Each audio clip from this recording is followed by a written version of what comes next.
ఓం శాంతి 9/12/2023 మధురమైన పిల్లలు, ఒక్క తండ్రితో సత్యమైన ప్రేమ ఉన్నట్లయితే తండ్రి మిమ్మల్ని తమతో పాటు తీసుకువెళ్తారు. అన్ని పాపాల నుండి ముక్తులుగా చేస్తారు, స్వర్గాధిపతులుగా చేస్తారు. ప్రశ్న: మిమ్మల్ని మీరు సంతోషంగా ఉంచుకునేందుకు ఏ ముఖ్యమైన ధారణ కావాలి? జవాబు: ఎప్పుడైతే మీతో మీకు ఆత్మిక సంభాషణ చేయడం వస్తుందో అప్పుడే సంతోషంలో ఉండగలుగుతారు.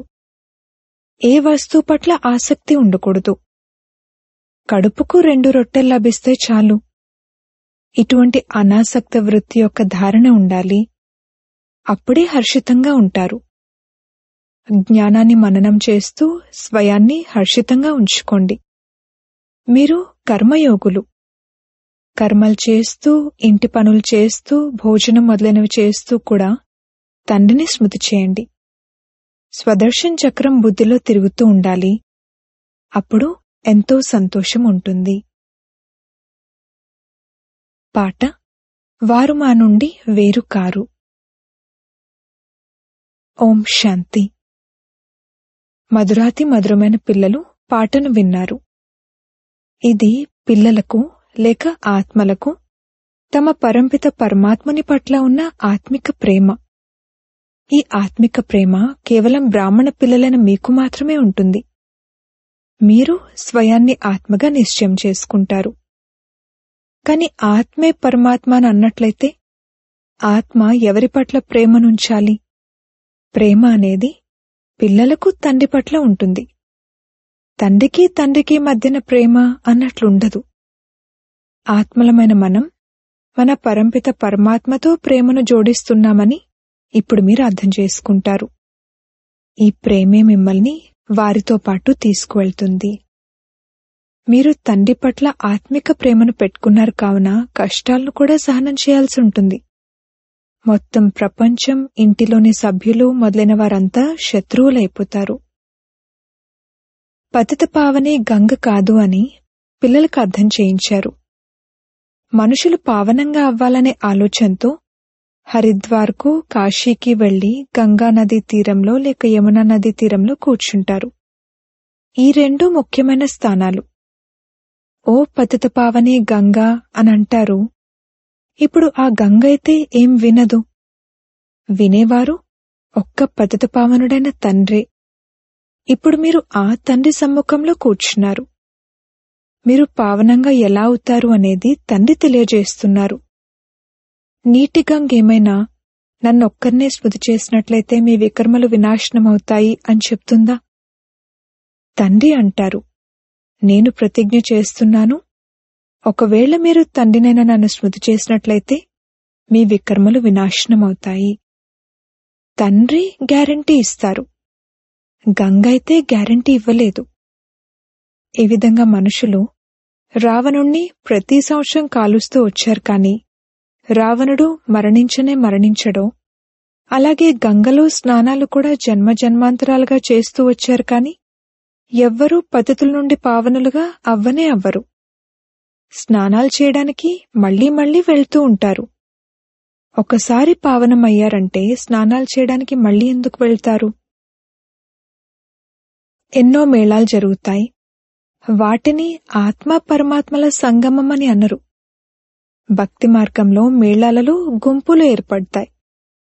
ఇప్పుడు మీరు తండ్రితో బుద్ధియోగాన్ని జోడిస్తారు. ఆత్మలమైన మనం ప్రేయసులుగా అయ్యామని మీకు తెలుసు. ఆత్మే శరీరం ద్వారా భగవంతుణ్ణి తలుచుకుంటుంది. తండ్రి అంటారు, నేను కూడా ఈ శరీరం ద్వారా మిమ్మల్ని చదివిస్తున్నాను. అందుకే ఎల్లప్పుడూ బాబాను స్మృతి చేస్తూ ఉండండి. బాబా అని అనడంతో స్వర్గం తప్పకుండా గుర్తుకొస్తుంది. మరియు మన ముక్తిధామమైన ఇల్లు కూడా గుర్తుకొస్తుంది. ముక్తిని నిర్వాణధామం అని కూడా అంటారు. ఇది సాకార ప్రపంచం. ఎప్పటి వరకైతే ఆత్మలు ఇక్కడికి రారో అప్పటి వరకు సాకార ప్రపంచం ఎలా వృద్ధి చెందుతుంది? ఆత్మలు నిరాకార ప్రపంచం నుండి వస్తాయి. మనుష్య సృష్టి వృద్ధి చెందుతూ ఉంటుంది. కొందరేమో అది దానంతటదే వృద్ధి చెందుతూ ఉంటుందని భావిస్తారు. కాని మీకు తెలుసు, ఆత్మలు ఇక్కడికొస్తారు, సృష్టి వృద్ధి చెందుతూ ఉంటుంది. స్వీట్ హోమ్ శాంతిధామమని పిల్లలకు తెలిసింది. శాంతిని ఎంతోమంది ఇష్టపడతారు. శాంతిధామం మన మధురమైన గాడ్ ఫాదర్ యొక్క ఇల్లని మీకు తెలుసు.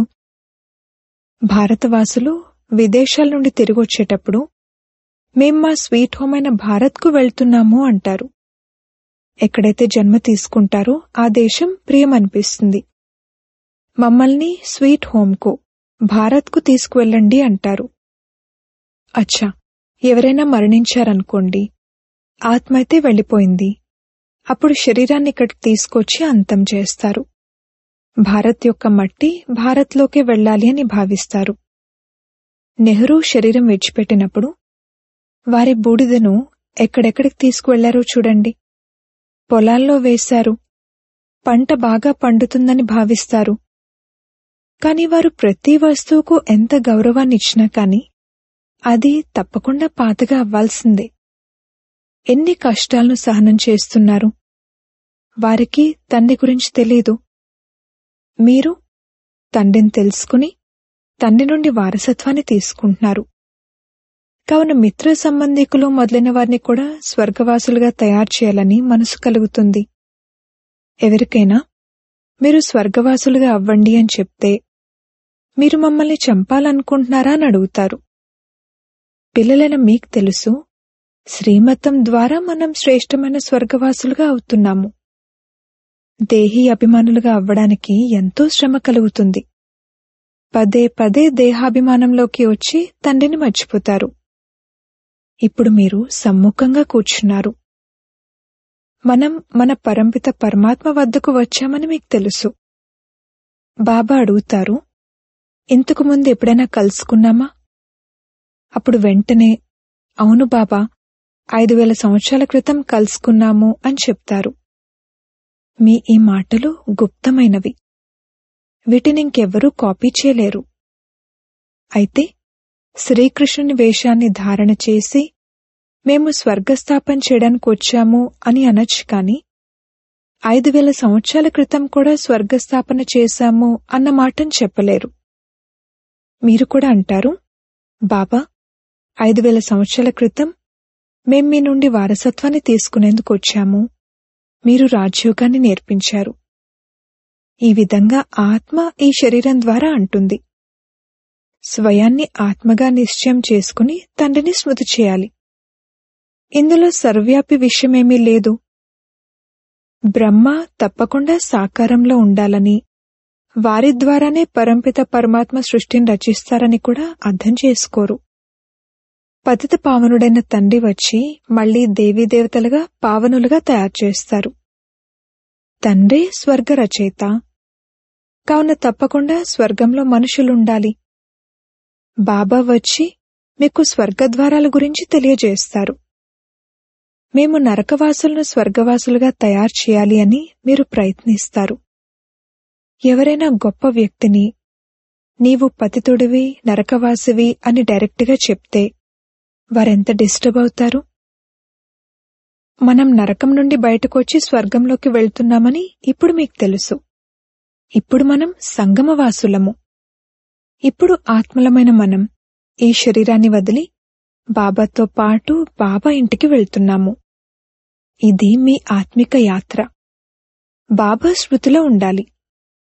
ఎప్పటివరకైతే ఈ శరీరం ఉంటుందో అప్పటి వరకు యాత్ర కొనసాగుతుందని మీరు అర్థం చేసుకుంటారు. కర్మలు కూడా చేయాలి. తినండి, తాగండి, వంట చేయండి. ఎంత సమయం లభిస్తే అంత సమయం తండ్రిని తప్పకుండా స్మృతి చేయాలి.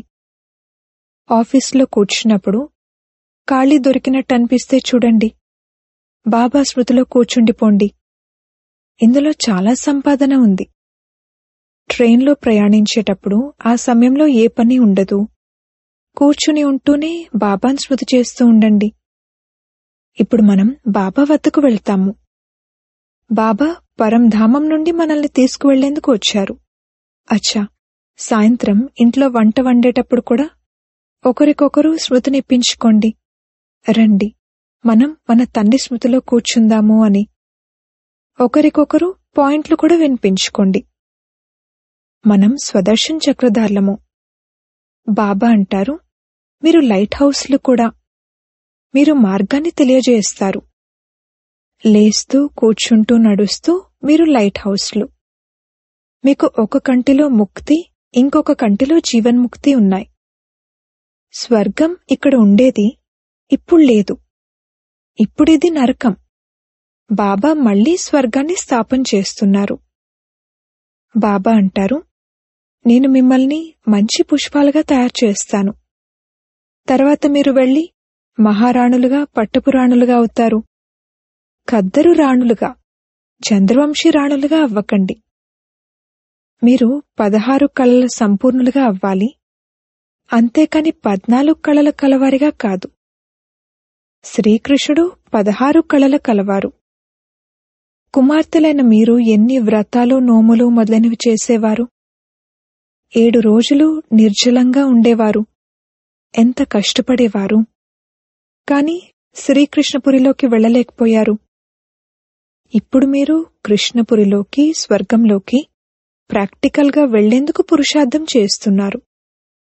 శ్రీకృష్ణుణ్ణి ద్వాపరంలోకి తీసుకువెళ్లడం వలన స్వర్గం గురించి ఎవరికీ తెలియదు.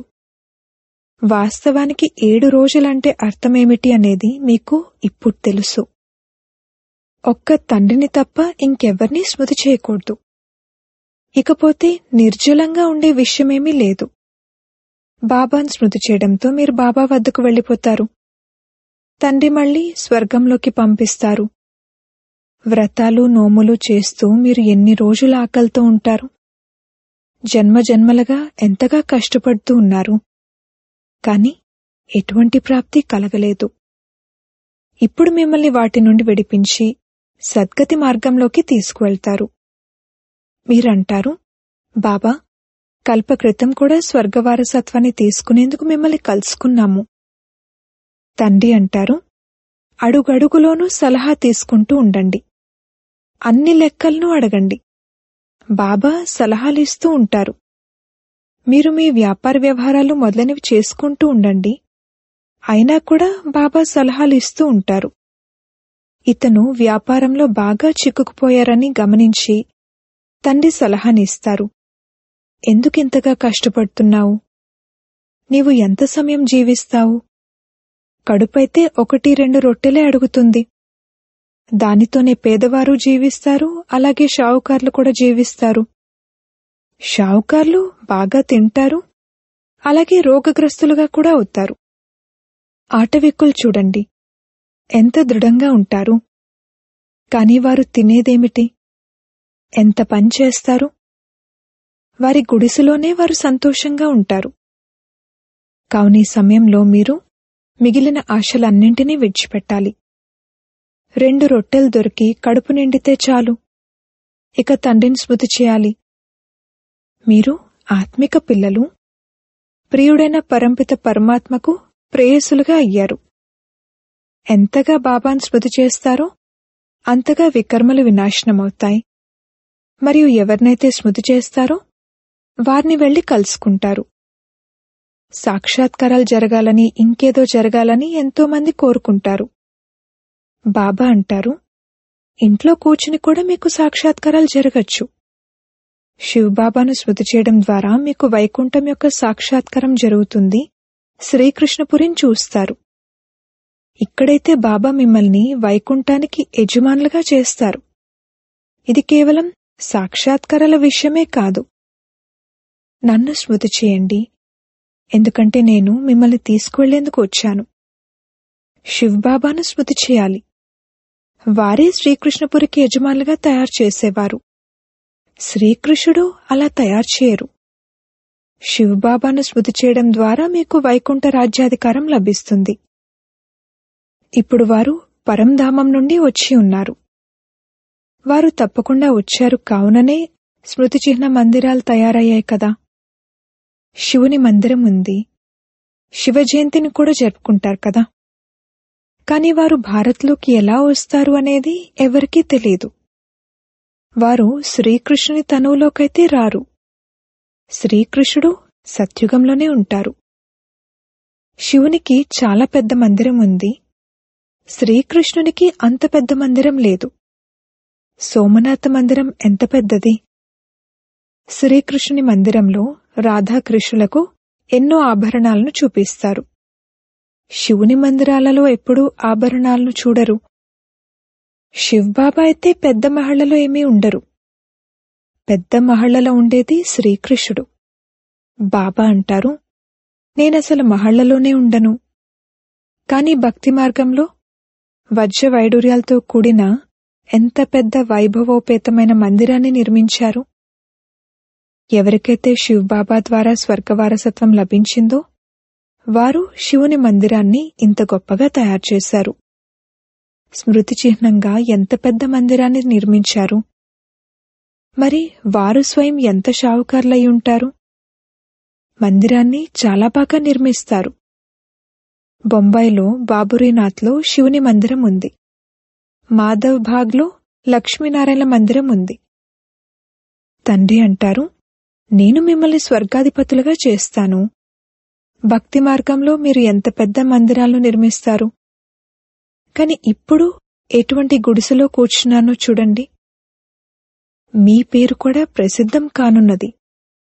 తర్వాత మన మందిరాలు తయారవుతాయని మీకు తెలుసు.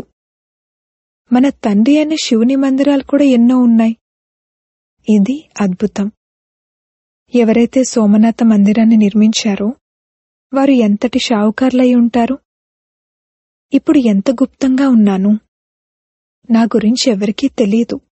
శివబాబా మందిరాలను మళ్లీ ఎలా నిర్మించాల్సి ఉంటుంది అనేది మీరు తెలుసుకున్నారు. భక్తి మార్గంలోకి వెళ్తారు. మమ్మ బాబాలెవరైతే మొదటి నంబర్లో పూజ్యులుగా అవుతారో, వైకుంఠానికి యజమానులుగా అవుతారో, వారే మళ్లీ మొట్టమొదట పూజారులుగా అయి మందిరాలను కూడా నిర్మించాల్సి ఉంటుంది. కావున మేమే పూజారులుగా అయి మందిరాలను నిర్మిస్తాము అని మనసులో అనుకుంటారు కదా. ఇటువంటి విషయాలలో రమించడం ద్వారా ఇక ఈ పాత ప్రపంచాన్ని మర్చిపోతారు. పరస్పరంలో కూడా ఇటువంటి విషయాలను మాట్లాడుకోవాలి. తద్వారా మీకు ఎంతో సంతోషం ఉంటుంది. మీతో మీరు ఆత్మిక సంభాషణ చేసుకోండి. పరమాత్మ కూర్చుని మీ ఆత్మను సంతోషపెడతారు. ఈ జ్ఞానం ద్వారా హర్షితంగా చేస్తారు. మీరంటారు, మేము కల్పం తర్వాత మళ్లీ వచ్చాము. అనేకసార్లు తండ్రిని కలుసుకున్నాము, వారసత్వాన్ని పొందాము. ఈ విధంగా మీతో మీరు మాట్లాడుకోవాలి. అలాగే మీరు కర్మయోగులు కూడా. ఇంట్లో భోజనం మొదలైనవి వండుతున్నా సరే సంతోషం ఉంటుంది. మీకు 84 జన్మల చరిత్ర భౌగోళికాల గురించి తెలుసు. మనమిప్పుడు బ్రాహ్మణులుగా అయ్యాము. తర్వాత దేవతలుగా రాజ్యం చేస్తాము. పూజార్ల నుండి పూజ్యులుగా అవుతాము. మళ్లీ మహళ్ళు మొదలైనవి నిర్మిస్తాము. మీ చరిత్ర భౌగోళికాలను వినిపిస్తూ ఉండండి. మన చరిత్ర భౌగోళికాల చక్రం ఎలా తిరుగుతూ ఉంటుంది. దీనినే స్వదర్శన్ చక్రాన్ని తిప్పడం అంటారు. మీరు 3 లోకాల గురించి తెలిసినవారు. మీ జ్ఞాననేత్రం తెరుచుకుంది. ఈ చక్రాన్ని స్మృతి చేయడం ద్వారా మీకెంతో సంతోషం కలగాలి. తండ్రికి కూడా సంతోషం ఉంటుంది. ఇప్పుడు మీరు సేవలో ఉపస్థితులై ఉన్నారు. సేవాదారులైన మీ మందిరాలు తర్వాత భక్తి మార్గంలో తయారవుతాయి. ఇప్పుడు నేను పిల్లలైన మీ సేవ కొరకు వచ్చాను. మీకు స్వర్గం యొక్క పూర్తి వారసత్వాన్ని ఇవ్వడానికి వచ్చాను. ఎవరెంతగా పురుషార్థం చేస్తారో దాని అనుసారంగా స్వర్గాధిపతులుగా అవుతారు. అచ్చా, మధురాతి మధురమైన సిక్కిలదే పిల్లలకు మాతాపిత బాప్దాదాల ప్రియస్మృతులు మరియు గుడ్ మార్నింగ్. ఆత్మిక పిల్లలకు ఆత్మిక తండ్రి నమస్తే. ధారణ కొరకు ముఖ్య సారము. మొదటి పాయింట్, నడుస్తూ తిరుగుతూ లైట్ హౌస్లుగా అయి అందరికీ దారిని చూపించాలి. అన్ని ఆశలను వదిలి ఒక్క తండ్రి స్మృతిలో ఉండాలి. తండ్రి నుండి సలహాలు తీసుకుంటూ ఉండాలి. రెండవ పాయింట్, జ్ఞాన విషయాలలోనే రమిస్తూ ఉండాలి. మీతో మీరు మాట్లాడుకుంటూ ఉండాలి. స్వదర్శన్ చక్రాన్ని తిప్పుతూ సదా హర్షితంగా ఉండాలి. వరదానము: యోగం అనే ఎండలో అశ్రువుల ట్యాంక్ను ఎండిపోయేలా చేసి ఏడుపు ప్రూఫ్గా అయ్యే సుఖస్వరూప భవ. కొందరు పిల్లలంటారు, ఫలానా వారు దుఃఖమిచ్చారు కావున ఏడుపొచ్చింది. కాని వారిస్తున్నా సరే మీరెందుకు తీసుకుంటారు? వారి పని ఇవ్వటం. మీరు తీసుకోకండి. పరమాత్మ పిల్లలు ఎప్పుడూ ఏడవలేరు. ఏడుపు సమాప్తం. కనుల ద్వారా ఏడవడం ఉండకూడదు, మనసు ద్వారా ఏడవడం ఉండకూడదు. ఎక్కడైతే సంతోషం ఉంటుందో అక్కడ ఏడుపు ఉండదు. సంతోషం లేక ప్రేమ యొక్క అశ్రువులను ఏడుపు అనరు. కావున యోగమనే ఎండలో అశ్రువుల ట్యాంక్ను ఎండిపోయేలా చేయండి. విఘ్నాలను ఆటగా భావించండి. అప్పుడు సుఖస్వరూపులుగా అవుతారు. స్లోగన్: సాక్షిగా ఉంటూ పాత్రను అభినయించే అభ్యాసం ఉన్నట్లయితే టెన్షన్ నుండి దూరంగా స్వతహాగా అటెన్షన్లో ఉంటారు. ఓం శాంతి.